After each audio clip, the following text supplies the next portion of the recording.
ఓం శ్రీ అరుణాచలేశ్వరాయ నమః. గ్రంథం పేరు కపాలమోక్షం. ఒక ఆత్మయోగి ఆత్మకథ. గ్రంథ రచయిత పరమహంస. అధ్యాయం 51. తిరుపతి వెంకన్న పిలిచాడు. నాకు వచ్చిన కుండలినీ శక్తి జాగృతి అనుభవాలు నిజమైన దైవ అనుభవాలని తెలిసిన తర్వాత నా యోగ సాధన మీద అమిత భక్తి విశ్వాసాలు, శ్రద్ధ, ఓపిక పెరగటానికి అవకాశం ఏర్పడింది. దీనితో నా యోగ సాధన చేస్తుండగా అలా 3 నెలల పాటు కొనసాగిన తరువాత ఒకరోజు అర్ధరాత్రి ధ్యానంలో తిరుపతి వెంకటేశ్వర స్వామి నిలువు నల్లరాతి సాలగ్రామ శిలామూర్తి విగ్రహం మెల్లమెల్లగా కనపడసాగింది. కళ్ళు మూసినా అలాగే కళ్ళు తెరిచినా ఈ విగ్రహం కనపడసాగింది. సంపూర్ణ విగ్రహమూర్తి అంటే తిరుపతి వెంకన్న విగ్రహానికి ఒంటి మీద ఎలాంటి ఆభరణాలు, దండలు, వస్త్రాలు లేకపోతే ఎలా ఉంటాడో అలా ఈ విగ్రహమూర్తి కనపడసాగినాడు. ఇలా సుమారు 3 వారాల పాటు తరచూ తీవ్రమైన ధ్యానంలో కనబడేవారు. ఇలా ఈయన ఎందుకు కనబడుతున్నాడో నాకు అర్థమయ్యేది కాదు. ఒకవేళ ఆయనకు చెల్లించవలసిన మొక్కుబడులు ఉన్నాయేమోనని అమ్మను విచారిస్తే, మీకు సంబంధించి నేను మొక్కుకున్న అన్ని రకాల మొక్కుబడులు తీర్చేసినట్లుగా నాకు బాగా గుర్తు, నాకు తెలిసి ఏమీ లేవు అనగానే ఈయన మాయం అవ్వకుండా ధ్యానంలో యథావిధిగా కనిపించేవారు. నాకు అర్థమై చచ్చేది కాదు. ఈయన కనబడగానే నాకు ధ్యానభంగం అవటం తరచుగా అగుపించేది.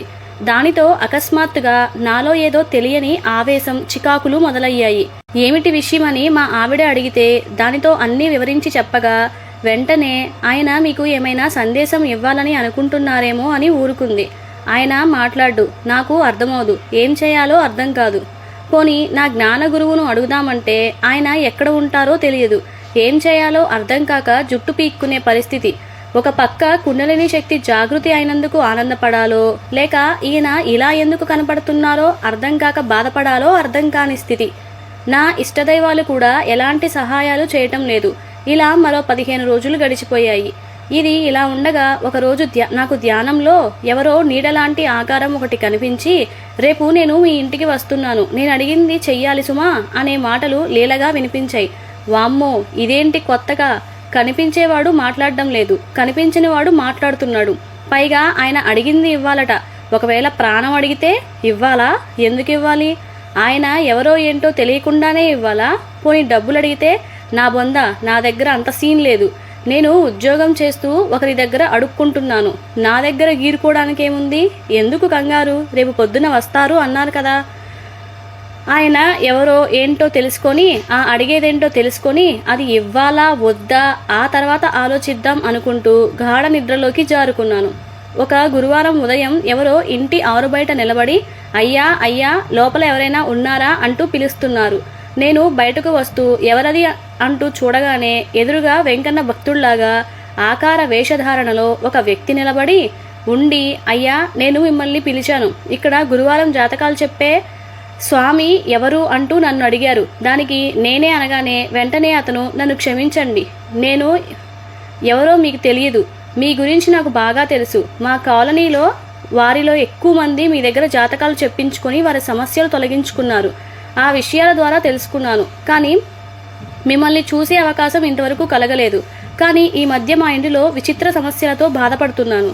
కానీ నేను వారితో, అయ్యా ఇందాకటి నుండి నిలబడి మాట్లాడుతున్నారు, కాసేపు కూర్చుని మాట్లాడుకుందాం, మీరు నిల్చుంటే నా కాళ్ళు నొప్పులు పుడుతున్నాయి అనగానే, నన్ను క్షమించండి, మిమ్మల్ని ఇబ్బంది పెట్టాను అంటూ కింద వేసిన చాప మీద కూర్చుని, అయ్యా ఈ మధ్య మా అమ్మగారు కాలం చేశారు, ఆనాటి నుండి మా ఇంటిలో విచిత్రమైన సంఘటన జరుగుతోంది, అది ఎందుకు జరుగుతుందో చెప్పగలరా అనగానే నేను వెంటనే మీ పుట్టిన తేదీ వివరాలు చెప్పండి, జాతకం గీసి చూసి చెప్తాను అనగానే ఆయన వెంటనే ఆ వివరాలు మా అమ్మకి తెలియదు, వారు పెద్దగా చదువుకోలేదు, పాతకాలపు మనిషి, నేనే ఇంటికి పెద్ద కొడుకు, పోనీ మిగిలిన నా తోబుట్టువులకు పుట్టిన తేదీ వివరాలు కూడా తెలియవు అనగానే నేను వెంటనే, కంగారు పడకండి, మీ పుట్టిన తేదీ వివరాలు లేకపోతే గవ్వలతో దైవ ప్రశ్న వేస్తాను, ఖచ్చితంగా సమస్య ఏంటో తెలుస్తుంది, అలాగే దాని పరిష్కార మార్గం తెలుస్తుంది అంటూ గవ్వలతో దైవ ప్రశ్న వేయటం ప్రారంభించాను. పడిన సంఖ్యను బట్టి చూసి నేను వెంటనే వారితో, అయ్యా ఈ ప్రశ్న పడిన విధానం చూస్తే మీ ఇంట్లో దైవానికి సంబంధించిన సంఘటనలు జరుగుతున్నాయి అని చెప్తుంది, నిజమేనా అని అన్నాను. అతను వెంటనే, నిజమే స్వామి, ఆయన ఎవరో చెప్పగలరా అన్నాడు. నేను వెంటనే, మీకు తెలిసి నన్ను పరీక్షిస్తున్నారా అన్నాను. ఆయన వెంటనే, లేదు స్వామి, గవ్వలతో మీరు ఎలా సమాధానాలు కనిపెడతారో చూడాలనే ఉత్సుకతలో ఉన్నాను అన్నారు. ఇలాంటి వారు తగిలితేనే వేదశాస్త్రములకి అందులో ఉన్న గొప్ప రహస్య విధి విధానాలు లోకానికి తెలుస్తాయి అని అనుకుంటూ మళ్ళీ గవ్వలతో ప్రశ్న వేయగానే ఆశ్చర్యపోవడం నా వంతయింది. ఎందుకంటారా? ఎందుకో మీరే చూడండి. గవ్వల ప్రశ్న ఇచ్చిన సంఖ్య ఆధారంగా చూస్తే కొన్ని నెలలుగా వారి ఇంటిలో తిరుపతి వెంకన్న స్వామి వారు స్వప్న దర్శనం ఇస్తున్నారు. నాకు ఇక్కడ ఉండాలని లేదు, నాకు ఇష్టమైన చోటికి నేను వెళ్ళిపోతాను, నేను చేయాల్సిన కార్యాలు చాలా ఉన్నాయని ఒక మనిషి చెప్పినట్లుగా చెప్తున్నాడు అని నా వాక్ సిద్ధి ద్వారా బయటకు వచ్చింది. ఆయన ఆశ్చర్యపోతూ, మరి ఆ విగ్రహమూర్తి ప్రస్తుతం ఎక్కడ ఉంది? ఇంతవరకు మీరు చెప్పింది నిజమే అనగానే, అయ్యా, ఆ విగ్రహమూర్తి బంగారు వన్నెలో పంచలోహ మూర్తులుగా ఒకవైపు వెంకన్న రూపంతో, వెనుక వైపు జగన్మోహిని రూపంతో, తెల్లని నల్లని రాళ్లతో 3 అంగుళాల పరిమాణంలో మనం ఉన్న చోటనే ఉన్నాడు అని చెప్తోంది అనగానే ఆయన వెంటనే, స్వామి, మీకున్న జ్యోతిష్య పరిజ్ఞానానికి అలాగే దివ్య ఉపాసనను సిద్ధింపచేసుకున్న వాక్సిద్ధికి, ఆ వాక్సిద్ధి ద్వారా ఇచ్చిన విషయాలు అక్షర సత్యాలే. ఆ విగ్రహమూర్తి ప్రస్తుతం నా చేతి సంచిలోనే ఉంది, అందుకే ప్రశ్న అలా పడింది అంటూ వెంకటేశ్వర స్వామి విగ్రహమూర్తి నా చేతిలో పెడుతూ, రాత్రి ఈయన మళ్లీ కనబడి ఎవరైతే నన్ను తన సోది ద్వారా కనిపెడతారో వారి చేతికి నన్ను అప్పగించమని చెప్పారు. అందుకే మిమ్మల్ని పరీక్షించాను. దైవ నిర్ణయం నాకు శిరోధార్యం. అలాగే ప్రతి సంవత్సరం ఏకాదశి రోజున మా అమ్మగారు తిరుపతికి ఉత్తర ద్వార దర్శనం తిరుమల వెంకన్నను చూసి ఇంటికి వస్తారు. కాబట్టి తమరు కూడా ఈ విధి విధానం తప్పకుండా పాటిస్తానని నాకు మాట ఇవ్వగలరా అన్నారు. దానికి నేను ఆశ్చర్యపోతూ, రాత్రి నన్ను ఒక నల్లటి శరీర ఆకారం అడిగినట్లుగా అనిపించి, తప్పకుండా స్వామి, మీరెందుకు వస్తున్నారో నా మట్టి బుర్రకు అందకపోవచ్చు, కారణం లేకుండా కార్యం జరగదు అని నా గట్టి నమ్మకం అంటూ చేతిలో ఉన్న వెంకన్న స్వామితో చెప్పడంతో ఆ వచ్చిన ఆ స్వామి నవ్వుతూ నాకు నమస్కారం చేసి వెళ్ళిపోతూ, ఈ వెంకటేశ్వరుడు ఆ వెంకటేశ్వర స్వామిని మీకోసం ఎందుకు తీసుకువచ్చినారో కాల నిర్ణయానికి వదిలిపెడుతున్నాను అంటూ వెళ్ళిపోయారు. అంటే ఈయన కోరింది 1 సంవత్సరంలో ఒకసారి వచ్చే ముక్కోటి ఏకాదశి రోజున తిరుపతికి వెళ్ళడమా అని నాకు నవ్వు ఆగలేదు. ఏవేవో అనుకుని అనవసరంగా కంగారు పడినందుకు నా మీద నాకే జాలి వేసింది. ఆ తర్వాత కొన్ని గంటల తర్వాత కుడి అరచేతిలో ఈ వెంకన్న విగ్రహమూర్తిని పెట్టుకుని తీవ్ర ధ్యానం చెయ్యగానే, నేను వచ్చినాను కదా, ఇంకా ఎందుకు కంగారు పడతావు, నేను ఎందుకు వచ్చినానో విచారించు అనగానే నాకు ధ్యానభంగమై, ఈయన ఏంటి ఇలా పిలిస్తే అలా పలుకుతున్నాడు, వామ్మో, ఈ విగ్రహం స్వయంభూ విగ్రహమా, అత్యంత శక్తివంతమైన దానిని నేను భరించగలనా, ఎంతో శ్రద్ధాభక్తులు అలాగే మడి ఆచారాలు నియమ నిష్టలు ఉండాలి. అయ్యా, చచ్చింది గొర్రె, ఏదైనా జరగరానిది జరిగితే వెంటనే పెను ప్రమాదం ఎదురు చూస్తుంది అని జాగ్రత్త తీసుకోవాలి అని అనుకుంటూ బాబా సజీవ విగ్రహమూర్తి పక్కన ఈ సజీవ వెంకన్న విగ్రహమూర్తిని పెట్టి ఆరాధన చేయడం ఆరంభమైంది. ముక్కోటి ఏకాదశి రానే వచ్చింది. స్వామివారికి ఇచ్చిన మాట ప్రకారం నేను తిరుపతికి చేరుకోవడము జరిగింది. కానీ అక్కడ ఉన్న జనసందోహం వలన నాకు ఆ రోజు దర్శనం అవ్వదు అని అనిపించి బాధతో, ఆవేదనతో, ఆవేశంతో బేడి ఆంజనేయ స్వామి గుడి దగ్గర కూర్చొని ఉండగా, అసలు నన్ను ఎందుకు ఇక్కడికి స్వామివారు రమ్మన్నారు, అసలు ఎందుకు ఇంటికి వచ్చినారు, నాకు ఎందుకు కనిపించారు అని పెను ప్రశ్నలు నన్ను చుట్టుముట్టాయి. అసలు దర్శనం లభించలేదని వేదనతో నేనుంటే, ఈ సమాధానం లభించని ప్రశ్నల వల్ల నాలో ఏదో తెలియని తీవ్రమైన కోపం, ఆవేదన నన్ను ఒక్కసారి చుట్టుముడుతూ ఉండగా, నా గురుమంత్రం చేస్తూ ఉండగా నా వెనక నుంచి వెన్నుపాము కింద ఒక దివ్య అదృశ్య శక్తి ఉన్న విద్యుల్లత పైకి అనగా మాడుదాకా ఏదో వేగంగా ప్రవహించిన అనుభూతి కలిగినది. ఇలా పలుమార్లు సుమారు 12 సార్లు పాటు అనుకుంటా ఇలా జరిగింది. అసలు ఎందుకు జరుగుతుందో అర్థం కాకుండా ఉన్న సమయంలో, ఏడుకొండలవాడా వెంకన్న అంటూ ఎవరో భక్తితో ఆర్తిగా అరుస్తూ వెళ్తూ ఉండగా నాకు ఏదో విషయం స్ఫురణకు వచ్చింది. అంటే మనలో ఉన్న 7 చక్రాలు ఈ 7 కొండలు, అలాగే సమాధి స్థితిలో వచ్చే ఆనందం వెంకన్న ఉండే ఆనంద నిలయమని, అంటే వెంకన్న తనలో ఉన్న అన్ని 12 రకాల యోగ చక్రాలను తన సన్నిధిలో జాగృతి చేశారని, అందుకే తనకి కుండలిని శక్తి క్రింద నుండి పైకి సుమారుగా 12 సార్లు ప్రవహించిందని తెలియగానే నేను వెంటనే వెంకన్న యురేకా, నాకు తెలిసింది, నీ మర్మం అర్థమైంది, కుండలిని శక్తితో 7 యోగ చక్రాలు జాగృతి చేసినందుకు చాలా కృతజ్ఞతలు అనుకోగానే ఇది నిజమేనని అన్నట్లుగా వెంకన్న స్వామికి రాత్రివేళ 7 గంటలకు మహానైవేద్యం సమయంలో మ్రోగించే ఘంటానాదం వినపడేసరికి ఇది ఆయన సందేశం అని అనుకుని గాఢ నిద్రలోకి జారుకున్నాను. ఉదయం లేచి వెంకన్న దర్శనం చేసుకుని తిరిగి మా ఊరి వెళ్ళిపోయాను. ఇలా నాకు ఆ విధంగా 12 యోగ చక్రాలు జాగృతి అయితే అదే మా జిజ్ఞాసికి మరో విధంగా జరిగిందని వాడి టెలిపతి విధానం ద్వారా తెలిసింది. వాడికి కుండలిని శక్తి జాగృతి అయింది అని తెలుసు కదా. దాంతో వాడు కూడా 3 రోజుల తర్వాత మామూలు మనిషి అయ్యాడు. ఆ తర్వాత బాగా ఆకలి వేస్తుందని దగ్గరలో ఉన్న అరటిపండు కోసుకొని తిని ధ్యానానికి కూర్చోగానే తిరుపతి వెంకన్న దర్శనం ఇచ్చి ఆయన అంతర్ధానం అయిన తరువాత వాడు పద్మాసనంలో కూర్చోలేకపోయాడట. తల వాడి ప్రమేయం లేకుండా పాము పడగలాగా తల అటూ ఇటూ ఊగసాగిందట. వాడు మెడ బలవంతంగా ఆపితే బెనకడం తప్పదు. ఒకవేళ తను కావాలని మెడ ఇలా ఊపితే మెడ ఖచ్చితంగా చేతికి వచ్చేదట. తన ప్రమేయం లేకుండానే ఈసారి చేతులు కాళ్ళు కూడా వేగంగా కదులుతున్నాయి. ఏవో ఆసన భంగిమలలో తన శరీరం చేత తన మెదడు ప్రమేయం లేకుండా ఎవరో దగ్గర ఉండి చెప్పి చేయిస్తున్నట్లుగా శరీర భంగిమలు ఏర్పడుతున్నాయి.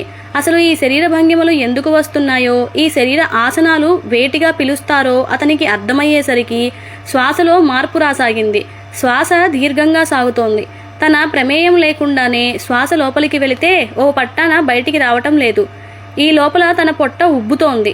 ఆ తర్వాత ఎవరో పీల్చినట్టుగా బయటకు వస్తుంది. ఇలా బయటకు వెళితే శ్వాస ఒక పట్టాన లోపలికి వెళ్ళటం లేదు. శ్వాస లేకపోతే తాను చచ్చిపోతానేమోనని భయం కలిగింది. పైగా కాళ్ళు చేతులు చాలా మొద్దుపారిపోయినాయి. అవి కదల్లేని స్థితి, అవి కదల్చలేని స్థితి. ఇలా సుమారు 3 గంటల పైగా అతని ప్రమేయం లేకుండా ఉండిపోయాడు. ఆ తరువాత ఆసనాల నుంచి బయటకు రాగానే కొద్దిసేపటి తర్వాత లేచి దాహం వేయడంతో నీళ్లు తాగి వచ్చాడు. అప్పుడు దీర్ఘంగా ఆలోచిస్తూ ఉండగా ఇదంతా తనలో శక్తిపాతం వలన జాగృతి అయిన కుండలిని శక్తి వలన తనలో ఉన్న వివిధ చక్రాలలో ఉన్న పూర్వకర్మలు అన్నింటినీ దగ్ధం చేసి ఉంటుందని, అంటే ఇంతసేపు ఈ ఆసన ప్రక్రియ వలన తనలో చక్రాలు జాగృతి అయ్యాయి అని వాడికి అర్థమయ్యేసరికి సిద్ధగురువుకి కృతజ్ఞతలు చెప్పుకున్నాడు. తనపై కరుణ చూపించినందుకు ఆనందపడినాడు. కానీ మనస్సు ఉత్సాహంగా లేదు. ఏ వస్తువు మీద లగ్నం కావటం లేదు. అశాంతిగా ఉండేది. ఒళ్లంతా పొగలు సెగలు కక్కుతున్నట్లుగా, కడుపులో అగ్నిపర్వతం పేలినట్లుగా, మంటగా వేడిగా అనుభూతి పొందినాడు. ఎవరో తనని తడిబట్ట పిండినట్లుగా తనలోని నరాలన్నింటినీ పిండుతున్న భావన నెమ్మదిగా బలపడసాగింది. స్థిరంగా కూర్చోలేకపోయేవాడట. అలాగని నిల్చోలేకపోయేవాడట. నడవలేకపోయేవాడట. నడుస్తుంటే పడుకోవాలని అనిపించేదట. పడుకుంటే మళ్ళీ లేవాలని అనిపించేదట. అంతా తన ప్రమేయం లేకుండానే జరిగిపోతూ ఉండేది. ఇలా కొన్ని వారాలు జరిగిపోయాయి.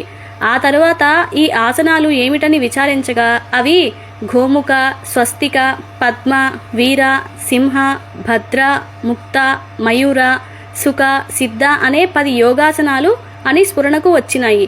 ఎందుకంటే తను చిన్నప్పుడు ఆరోగ్యం కోసం ప్రతిరోజు యోగాసనాలు యోగముద్రలు వేసేవాడు. కానీ ఇప్పుడు తన ప్రమేయం లేకుండా ఈ ఆసనాలు వేస్తున్నాడట. అదే విచిత్రంగా ఆశ్చర్యంగా ఉందని అనిపించిందట. ఎప్పుడు ఈ ఆసనాలు వస్తాయో అతనికి అర్థం కాని స్థితి అట. ఉన్నట్టుండి శరీరం నేల మీద పడిపోయి ఏవో ఆసనాలు వేయటం తన ప్రమేయం లేకుండా జరిగిపోయేది.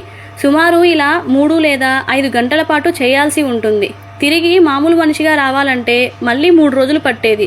అంటే తను పతంజలి మహర్షి చెప్పిన అష్టాంగ యోగంలోని యమ, నియమ, ఆసన, ప్రాణాయామ, ప్రత్యాహార, ధారణ, సమాధిలో 3వ యోగంలో ఉన్నాను అని వాడికి స్ఫురణ వస్తున్న సమయంలో మళ్ళీ తల పాము పడగలాగా విపరీతంగా ఊగటం, ఆ తర్వాత మెడ, తల, శరీరం ఒక సరళ రేఖలో ఉండునట్లు ఉండే భంగిమలో వచ్చి రాగానే 20 నిమిషాల తరువాత ఏదో తెలియని విద్యుల్లత వంటి శక్తి తన వెన్నుపాము కింద నుండి నెమ్మది నెమ్మదిగా అప్పుడప్పుడు కప్పగంతులు వేస్తున్నట్లుగా, చీమలు పాకుతున్నట్లుగా, పాము పాకుతున్నట్లుగా ఏదో విద్యుత్ అయస్కాంత శక్తి మొదట మలద్వారం దగ్గర, మర్మాంగం వద్ద, బొడ్డు వద్ద, వక్షస్థలం మధ్యలో, గొంతు వద్ద, భ్రూమధ్యంలో, మెదడు మధ్య భాగంలో, హృదయంలో, మాడు ప్రాంతంలో ప్రవేశించినట్లుగా అనిపించేసరికి ఏదో తెలియని అలవికాని దివ్య ఆనంద అనుభూతి పొందుతూ ఉండగా మనస్సు లేని స్థితి అంటే ఇదే కాబోలు అనుకుంటూ, ఎంతటి మృదు మధురమైన మహోన్నతమైన స్థితి అనుకుంటూ ఉండగా ఎవరో తనని వెనక్కి పిలుస్తున్నారని ఈ శక్తి ఎలా అయితే పైకి వెళ్ళినదో అంతే వేగంగా కిందకి అలా వచ్చేసింది. ఇదంతా ఒక రెప్పపాటు కాలంలో జరిగినట్లుగా అనిపించింది. కానీ నిజానికి ఇది అంతా సుమారుగా 3 గంటల పైన ఈ విధి విధానం జరిగిందట. ఆ తర్వాత ఈ భాగాలలో ఏమున్నాయని విచారించగా 12 యోగ చక్రాలు ఉంటాయని, అంటే కుండలిని శక్తి యోగ చక్రాలను జాగృతి చేసిందని తెలుసుకునే లోపలే అలవి కాని నిద్ర వచ్చేసరికి గాఢ నిద్రలోకి జారుకున్నాడట. మరి ఆలస్యం ఎందుకు? ఇప్పటికే మీకు కూడా బాగా ఆలస్యమైంది కదా, మీరు కూడా బాగా నిద్రలోనికి వెళ్ళండి. లేచిన తర్వాత మనమంతా కలిసి ముందుకు వెళదాం. శుభం భూయాత్. గమనిక: ఈ సిద్ధ మార్గంలో ప్రయాణించే వారికి మొదట యోగాసనాలతో శరీర శుద్ధి జరిగిన తరువాత కుండలినీ శక్తి జాగృతి వలన యోగ చక్రాలు జాగృతి అవుతాయి. అదే జ్ఞాన మార్గంలో ప్రయాణించే వారికి కొన్ని క్షణాల పాటు అన్ని యోగ చక్రాలు జాగృతి అవుతాయి. తర్వాత ఇది శాశ్వతంగా ఉండేందుకు యోగ చక్రాలలో కుండలినీ శక్తి ప్రవేశించినప్పుడు ఒక్కొక్క చక్రం నెమ్మదిగా నెమ్మదిగా జాగృతి అవుతూ పైకి చేరతాయి. ఒక్కొక్క చక్రంలోనికి ఈ శక్తి వెళ్తున్నప్పుడు జాగృతి అయ్యి ఒక్కొక్క అనుభవాన్ని ఇస్తాయి. అవి ఏంటో రాబోవు అధ్యాయాలలో చూడండి.